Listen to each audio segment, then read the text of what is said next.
Good morning, fourth graders. We are going to start with fractions today. And so there's a lot in this first video. So there'll be times where you will need to pause and either find some websites or do a couple things on scratch paper. So make sure you're listening carefully and pausing and rewinding as you need it.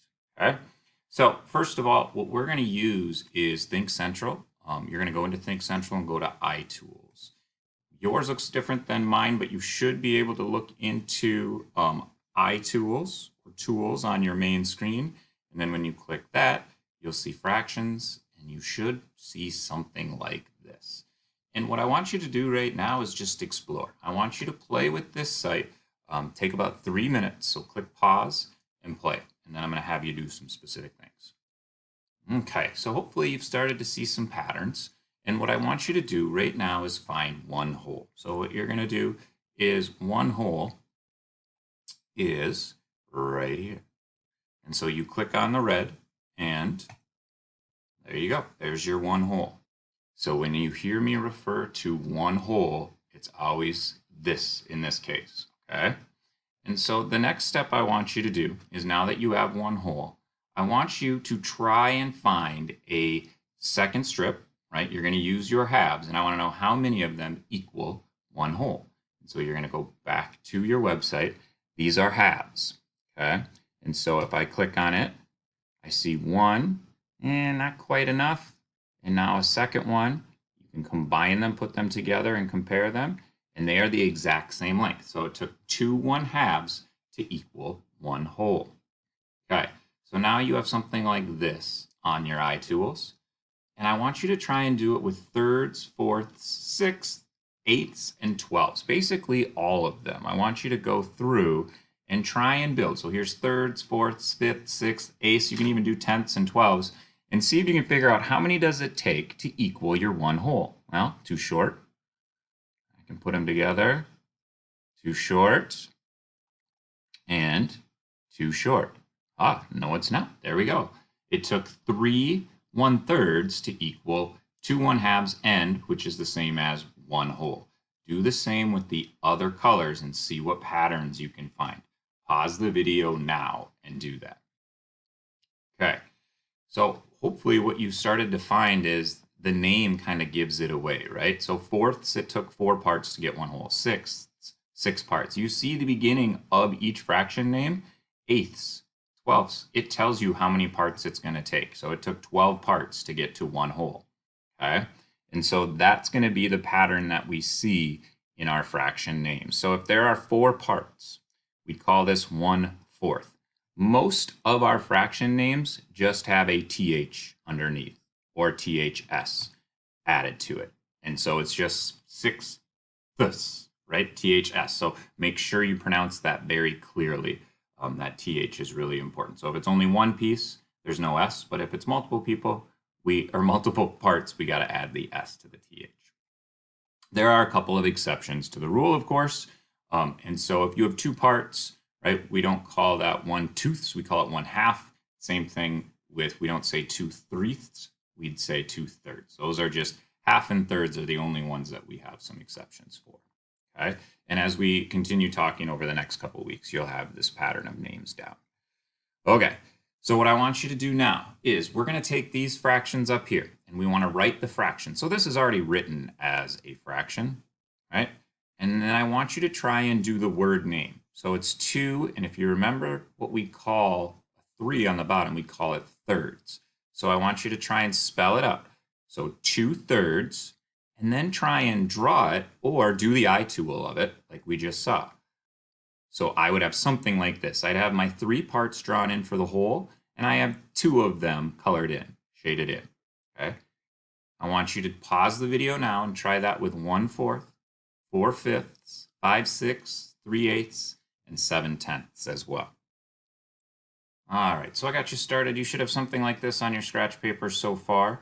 And sorry, yes, we are starting out on scratch paper. We will use your math journal number 2 shortly, but right now all this is on scratch paper or your whiteboard. So we have 1/4, we would call that 1/4. There's my TH.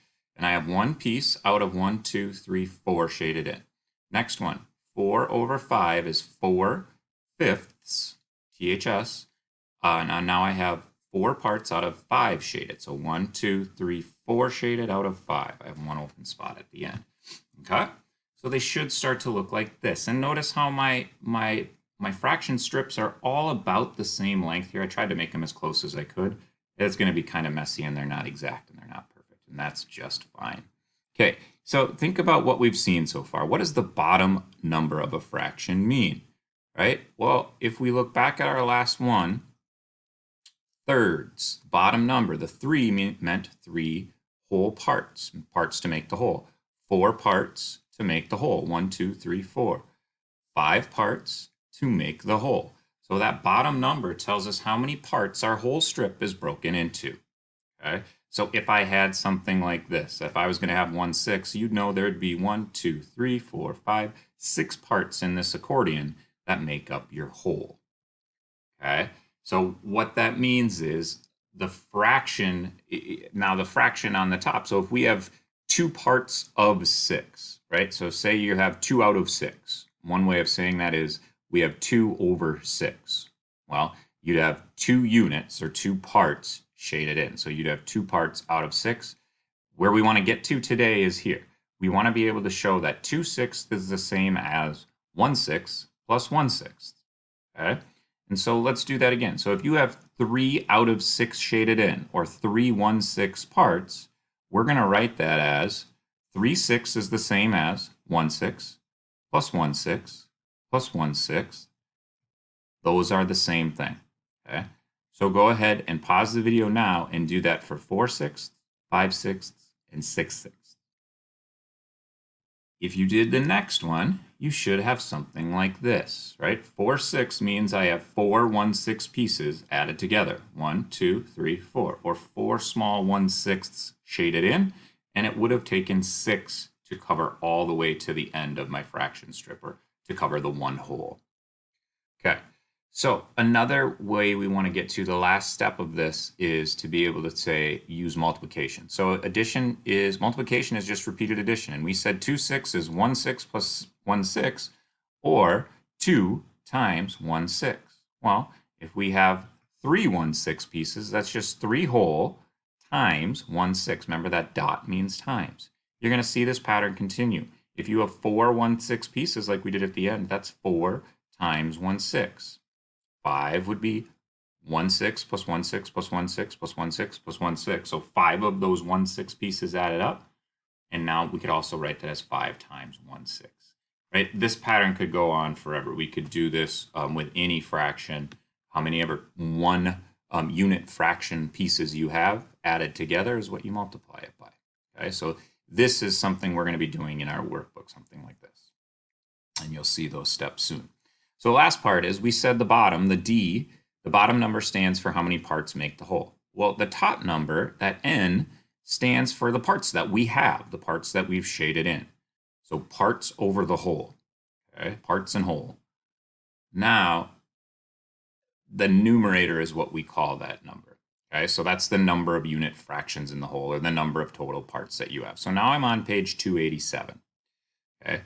The denominator, that bottom number, is the number of parts that make up the whole. So let's look at what we're doing here. So you can do this in your fractions eye tool rather than with the strips, depending on where you're doing this lesson. And so the example they showed is the fraction 5/6 is the sum of 5 1/6 unit fractions. So they have their whole fraction strip here. They have 1, 2, 3, 4, 5, 6 1/6 pieces. But if we want to show 5/6 of them, they've only circled 5 of them, or you could shade in 5 of them. And if you add them all together, then you're going to get 5/6. Well, same thing here. If you have 1/3 plus 1/3, let's think about what that really means. If I have, I'm going to clear all this. If I have 1/3 and I have another 1/3 and I add them together, well, really I have 2 of those 1/3. So we would call that fraction 2/3. Okay? And so if we had eighths, and you can build it with eighths, so I'd have 1, 2, 3, 4, 5 of these eighths, well, that's going to show 5/8. Okay? And if I can just count these 1, 2, 3, 4, 5, and I could build that as well. So I could take my eighths. There's 1, 2, 3, 4, and 5. And if you still need this step to build it right now, use it. That's totally fine. Eventually, you're going to get to the point where you just say, oh, 5 1/8 pieces added together, well, that's going to be 5/8. Okay? So pause the video now and continue with 3 through 7. Try and label all of these fractions if you can. Now we are on to 288. Hopefully you got all those fractions labeled on 287. And all we want to do now, this is what you built. This is what we did at the very beginning. So you see this in your iTools, but I want to look at what patterns do you see? Comparing whole amounts, comparing sizes of fractions, what are some of the patterns you see? And you can add that in here. I know some of the things that I see are as the bottom number, that denominator, gets bigger, 2, 3, 4, 5, the fraction pieces are getting actually smaller, right? So as I get to my biggest number, 12ths, those are the smallest fractions of any of these. That's one pattern that I notice.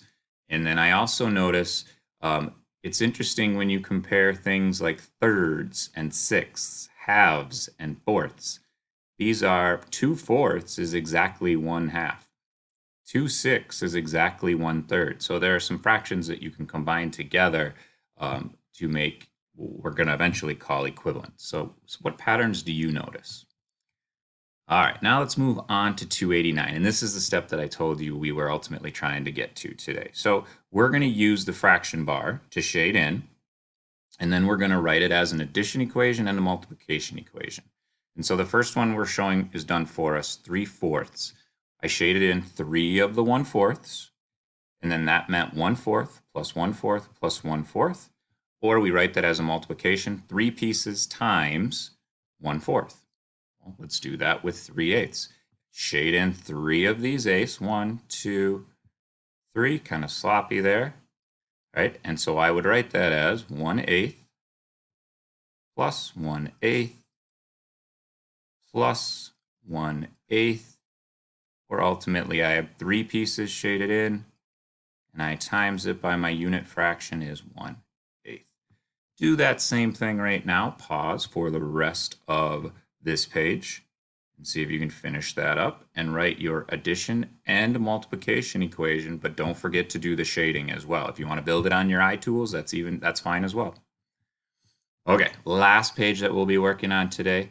These word problems are all based on John and his family. He's going to make a large sandwich and 6 people are eating it, so they're dividing it into 6 equal parts. They have this shown for you. Each of these problems is based off of 6 people eating this sandwich. The sandwich that this is a whole sandwich, but it's split into 6 equal parts. See if you can answer that. And then your teacher will have directions for you where to go after that. All right, guys, this is our first lesson with fractions. Hopefully it's making sense. Good luck and have some fun with it.